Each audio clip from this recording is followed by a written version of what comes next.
जी okay. Right. तो हम लोगों की ये जन सुराज युवा संघर्ष यात्रा शुरुआत हुई 19 जनवरी से। ये पटना के एलसीटी घाट से प्रशांत किशोर जी ने इसको फ्लैग ऑफ किया। ये प्रस्तावित 20,000 किलोमीटर की पूरे बिहार की यात्रा है, जिसमें कि हर एक जिले, हर एक प्रखंड, हर एक विधानसभा जाने की बात है। और इसका उद्देश्य है कि हमारे जो 1 करोड़ लोग जिन्होंने मिल के पार्टी ज्वाइन किया था, उनको एक्टिवेट करना है, उनको आने वाले संघर्ष के दिनों के लिए तैयार करना है। हमारे जो जमीनी जो नेता है, हमारा जो नेतृत्व है जिलों में, प्रखंडों में, उनको एक्टिवेट करना है, संगठन का विस्तार करना है। और ये जो 5 मुद्दे लेके जनसुराज चला है कि जनसुराज आएगा तो ये 5 चीज हो जाएगा, तो उन मुद्दों पे लोगों के साथ बात करना है। इस अलग से एक इम्पॉर्टेंट मुद्दा ये है कि पिछले आपने 17वीं बीपीएससी के बाद जैसे प्रशांत जी के 14 दिन का जो आपने अनशन देखा, तो उससे निकलता हुआ जो लोकतांत्रिक व्यवस्था के नाम पे लाठी तांत्रिक व्यवस्था चल रही है, इसके बारे में भी लोगों को आगाह करना है। साथ ही साथ बिहार के सर्वांगीण विकास के लिए जमीनी मुद्दे क्या है, इनको उठा के अपने रिपोर्ट में शामिल करना है। इन मुद्दों के साथ अभी तक हम ये 5वें जिले में पहुंचे हैं और करीब 700 से ज़्यादा किलोमीटर हम चल चुके हैं, करीब 34 प्रखंड पार कर चुके हैं, करीब 22 विधानसभा, 22वें रफीगंज आज 22वें विधानसभा में आके रुके हैं। तो ये अभी तक का हमारा सारांश है। क्या अगर आपकी सरकार बनती है तो क्या रहेगा? जी देखिए, अभी रफीगंज में है तो मैं रफीगंज स्पेसिफिक कुछ बातें बताना चाहूँगा आपको कि अगर सरकार बनती है तो यहाँ पे जो सबसे पहला और बड़ा मुद्दा जो मुझे पता चला वो है जो उत्तर कोयल नदी से रिलेटेड जो सिंचाई का इशू है। यहाँ पे जो कुटकुट डैम का रुके हुए 1972 से स्टार्ट हुआ, माननीय प्रधानमंत्री जी ने प्रॉमिस किया, उन्होंने इनॉग्रेट किया। उसके बाद पिछले सांसद महोदय, अभी के सांसद महोदय ने भी उनके पार्ट ऑफ प्रोजेक्ट्स को इनॉग्रेट किया। और इसके बाद भी अगर इस तरह का ये प्रोजेक्ट रुकता है, जो कहीं ना कहीं ये सिंचाई और सिर्फ पानी की बात नहीं है, मुझे लगता है यहाँ की पूरी आर्थिक व्यवस्था को अफेक्ट करता है ये प्रोजेक्ट। तो ये इसलिए हमारा अगर सरकार आता है तो ये इशू यहाँ से मेजर तौर पे हम लोग उठाएंगे। और इसको मुझे पता है कि झारखंड इसमें इन्वॉल्व है, दूसरा राज्य इन्वॉल्व है, तो इस मेजर इस इशू को उठाएंगे। और इसमें जिसका भी हस्तक्षेप या तो होना है या तो नहीं होना है, बीच में लटका के नहीं रखना। अगर नहीं होना है तो ऑल्टरनेटिव क्या हो सकता है जो यहाँ की असुविधा को दूर करे। दूसरा, यहाँ अनुमंडल का डिमांड है रफीगंज में, तो ये एक इशू होगा कि हमारे रफीगंज के जो नेतृत्व होंगे इस बात को उठाएंगे। यहाँ पे एक बस स्टैंड को भी लेके बड़ा इशू है, हाँ, तो उस पर भी हमारा, उसके चलते यहाँ पार्किंग का इशू है। तो इस तरह के बहुत सारे इश्यूज हैं जो हमारे संज्ञान में भी लाया गया और हमारे लोकल नेतृत्व यहाँ काफी मजबूत है। तो पूरा उम्मीद है कि अगर जनसुराज की सरकार आती है तो लोकल मुद्दों पे इमीडिएट काम किया जाएगा। उधर कोयल नहर को लेकर किसान मजदूर मोर्चा के द्वारा धरना प्रदर्शन दे दिया जा रहा है, क्या आपका समर्थन रहेगा? जी बिल्कुल, हम लोग का समर्थन उसके लिए है। किसी भी ऐसा प्रोजेक्ट के जो कि जमीन से जुड़ा हुआ है, जो लोगों के लिए, किसान की मजबूती, हमारे इन 5 जो मुद्दे हैं उनमें से किसान की मजबूती जो किसानों के किसान मजदूर जो ये चला रहे हैं, ये प्रॉब्लम जो इशू को चला रहे हैं, इसको लेके हमारे जनसुराज के नेता ऑलरेडी इसके साथ जुड़े हुए और हम पूरी तरह से इस डिमांड का समर्थन में। बढ़ रहे अपराध को लेकर क्या कहिएगा? जी बिल्कुल, ये बढ़ रहे अपराध ही नहीं, अब तो हालत ऐसे हो गई है कि देखिए, आप सासाराम के एमपी साहब वाला कहानी आपने देखा होगा, आप मोकामा के जो एमएलए जी का उनका कहानी देखा होगा, ये दिखाता है। जी बिल्कुल बिल्कुल, ऐसे रोज घटनाएं हो रही हैं। मतलब मैं तो किसी एक जिले के किसी एक कप्तान से बात कर रहा था, तो उसने मुझे एक टाइम में बताया था कि सर 5-7 मर्डर हो जाए तो कोई बात नहीं, जब उससे ज्यादा होता है तो हम लोग थोड़ा सा सोचना पड़ता है क्या हो रहा है, ये तो नॉर्मल। तो जब आप कप्तान भी इस बात को एक्सेप्ट करने लगे हैं, जब आपकी मतलब आपका जो प्रशासन है, जो आपका लोक शासन व्यवस्था है, वो भंग है, इसीलिए किसी आप सुन सकते हैं सांसद को दौड़ा के पब्लिक मार रही है। क्यों मार रही है कि सांसद महोदय को खुद जाना पड़ा किसी मुद्दे को सॉल्व करने के लिए। एक पूर्व एमएलए को के साथ गोली का कांड हो गया, वहां बंदूक के गोली चले, क्यों? वहां पे पुलिस नहीं है, थाना नहीं है, उनका काम वो नहीं करेंगे, कौन करेगा? तो ये दिखता है कि आपका प्रशासन व्यवस्था पूरी तरह से ठप हो चुका है, शासन व्यवस्था का सुपरविजन खत्म हो चुका है और आने वाले टाइम में बिहार गर्त में जा रहा है। एक जंगल राज की बात हमने सुनी थी, ये कहीं और भी ज्यादा तौर पे मतलब और भी खराबी के रास्ते में जा रहा है। लोकतंत्र से लाठी तंत्र बदल ही चुका है, इसीलिए कानून व्यवस्था जो है इसको इमीडिएट इसको टाइट करने की जरूरत है और इसको एक सुपरविजन के अहदे में ले आने की जरूरत है। सर विधानसभा सीट, कितनी विधानसभा सीटों पर जनसुराज लड़ेगी? जनसुराज पार्टी ने हमेशा बार बार कहा है कि बिहार में 243 विधानसभा सीट्स है और पूरे 243 विधानसभा पे जनसुराज। अगर जनसुराज से आप सर उम्मीदवार मतलब तो किस विधानसभा से आप सर उम्मीदवार? नहीं, मेरा देखिए, मैं बक्सर का रहने वाला हूँ और मैं पर्सनल लेवल पे अभी कोई उम्मीदवारी नहीं ठोक रहा हूँ कहीं पे भी। तो मैं चाह रहा हूँ कि जनसुराज पार्टी एक बहुत बड़ा प्रकल्प है, ये एक अभियान है पूरे बिहार के लिए। और अब मैं नौकरी छोड़ के, आईपीएस की नौकरी छोड़ के आया हूँ, तो सिर्फ एक अपने लिए सीट तलाशने नहीं आया हूँ, बिहार के लिए काम करने आया हूँ। और एक ये संगठन कैसे मजबूत हो और 243 सीट पे मेरी कुछ एक सकारात्मक भूमिका हो सके, तो इस पे मेरा प्रयत्न है। मैं पर्सनली बहुत इंक्लाइन नहीं हूँ विधानसभा चुनाव लड़ने का। सर और पार्टी के अपेक्षा सर आपका पार्टी क्या न्याय करेगा? देखिए, हमारा पार्टी जो है ये शुरुआत सब न्याय कर रहा है। जो हमारा टैगलाइन है आप सुनिए कि सही लोग, सही सोच, सामूहिक प्रयास।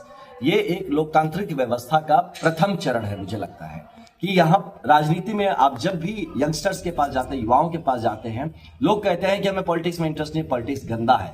इसलिए पॉलिटिक्स गंदा नहीं है, उसमें कुछ पॉलिटिशियंस गंदे हैं। तो उसके चलते ये जो पूरा धूमिल हो चुका है, तो यहाँ सही लोगों को लाने की चेष्टा, इसलिए हमारा पार्टी अलग है कि हम सही लोगों को तलाश रहे हैं जो अपने से उठकर बिहार हित में और जनहित में काम कर सके, जो सही सोच के साथ हो, जो समझे इस बात को कि राजनीति पैसा कमाने का माध्यम नहीं है, राजनीति पावर फ्लेक्स करने का माध्यम नहीं है, राजनीति अपने को चमकाने का माध्यम नहीं है।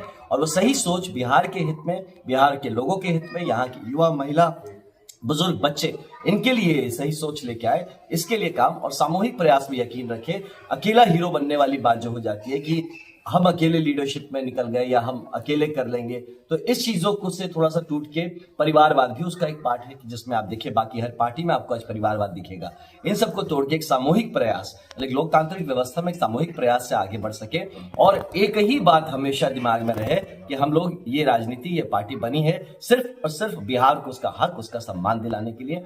इसके साथ आगे चले, एक सकारात्मक राजनीति की पहल हो, ये सोच के जनसुराज पार्टी आपको समझ में आएगा कि बाकी दलों से अलग है। सर, आप लोगों ने पटना में धरना दिया था छात्रों के हित में, क्या आप लोग की मांग को सरकार ने माना? देखिए, छात्रों का जो मुद्दा हर बार दबा दिया जाता था, लाठी में दब जाता था। अब देखिए, प्रशांत जी का भी जो 14 दिन का अनशन था, वो कहीं ना कहीं छात्रों के आत्मिक, उनके जो खुद के अपना आध्यात्मिक कह लीजिए, आप उनका बौद्धिक कह लीजिए, है ना, विचारात्मक कह लीजिए, उनसे उनको मजबूती मिली है। और ये मुद्दा सिर्फ एक परीक्षा का नहीं है, ये ध्वस्त शिक्षा और परीक्षा व्यवस्था के खिलाफ यह अनशन था। ये पूरा का पूरा जो आप आंदोलन कह रहे हैं वो था। और इसकी व्यवस्था जरूर बेहतर होगी। सरकार ने इसको संज्ञान लिया है, हाई कोर्ट ने इस बात को संज्ञान में लिया है और इस मुद्दे को मतलब जो लॉजिकल कंक्लूजन तक पहुंचाने के लिए जरूरत होने से हम लोग सुप्रीम कोर्ट तक चलेंगे।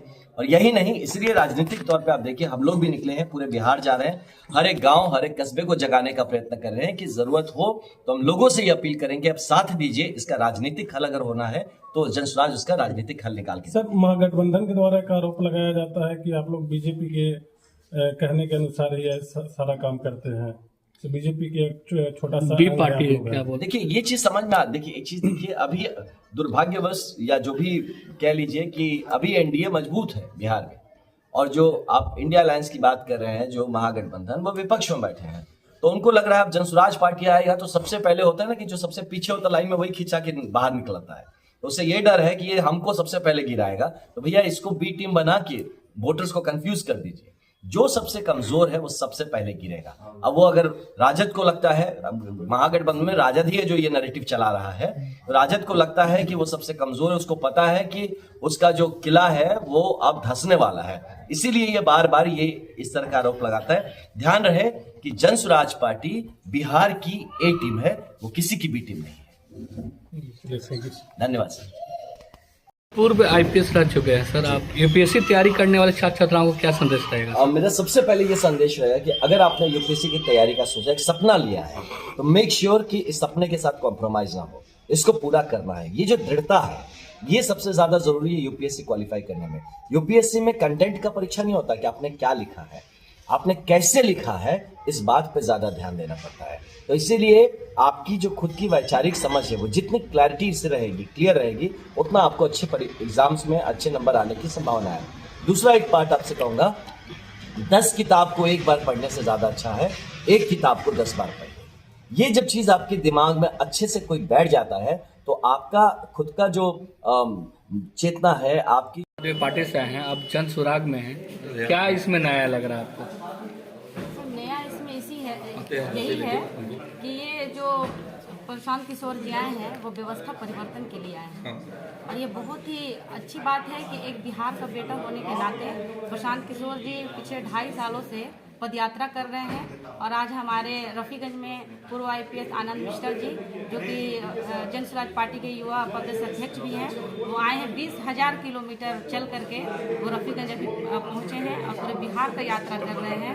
तो मुझे लगता है कि बिहार में एक जो नई व्यवस्था की लहर उठी है तो इसको देखते हुए हमारे हर क्षेत्र हर वर्ग के लोगों का भला हो और इसीलिए मैं इस पार्टी में ज्वाइन की हूँ। अगर आपको यहाँ से सीट जन सुराज से मिलते हैं तो क्या आप चुनाव लड़िएगा? जी जरूर इंशाल्लाह कोशिश रहेगा और आज से नहीं 5 सालों से मैं रफीगंज विधानसभा में एक्टिव हूँ और हर गांव हर पंचायत में जाती हूँ, लोगों के मुद्दे भी उठाती हूँ और लोगों से मिलती भी हूँ। तो इसलिए आप लोग चाहेंगे तो जरूर। समस्याओं से अवगत हैं, ये अगर सरकार रफीगंज विधानसभा बनती है तो क्या नया रहेगा इसमें?